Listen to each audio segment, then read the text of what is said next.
In your vote 2024 tonight, former President Donald Trump's running mate, Ohio Senator JD Vance, accuses Minnesota Governor Tim Walz of stolen valor and of abandoning his unit. Now, some of Walz's allies say they want to set the record straight. Our Washington correspondent Julia Benbrook tonight has details on what we know about Walz's military career.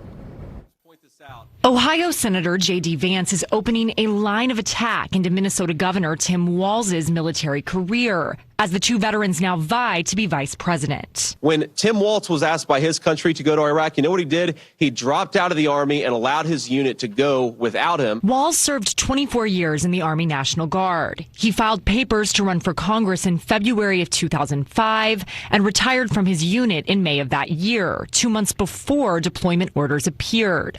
Service members often submit their papers months before their retirement date. It's unclear when Walz submitted his paperwork, but Vance is also accusing him of falsely claiming he served in a combat zone. What bothers me about Tim Walz is the stolen valor garbage. Do not pretend to be something that you're not. He's pointing to this clip of Walz talking about gun control. And we can make sure that those weapons of war that I carried in war is the only place where those weapons are at. In a statement, the Harris campaign responded, saying, quote, in his 24 years of service, the governor carried, fired, and trained others to use weapons of war innumerable times.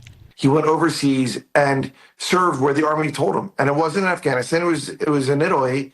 But that's where his unit was. He was making a broader point, not about his military service, about how these weapons of war have no place in our schools, killing our kids. As for Vance, he served 4 years in the Marines as an enlisted combat correspondent in public affairs and was deployed to Iraq for roughly 6 months. I never said that I saw a firefight myself. The attacks on Walz's military record come as both parties seek to define the governor, who is relatively unknown on the national stage. Reporting in Washington, I'm Julia Benbrook.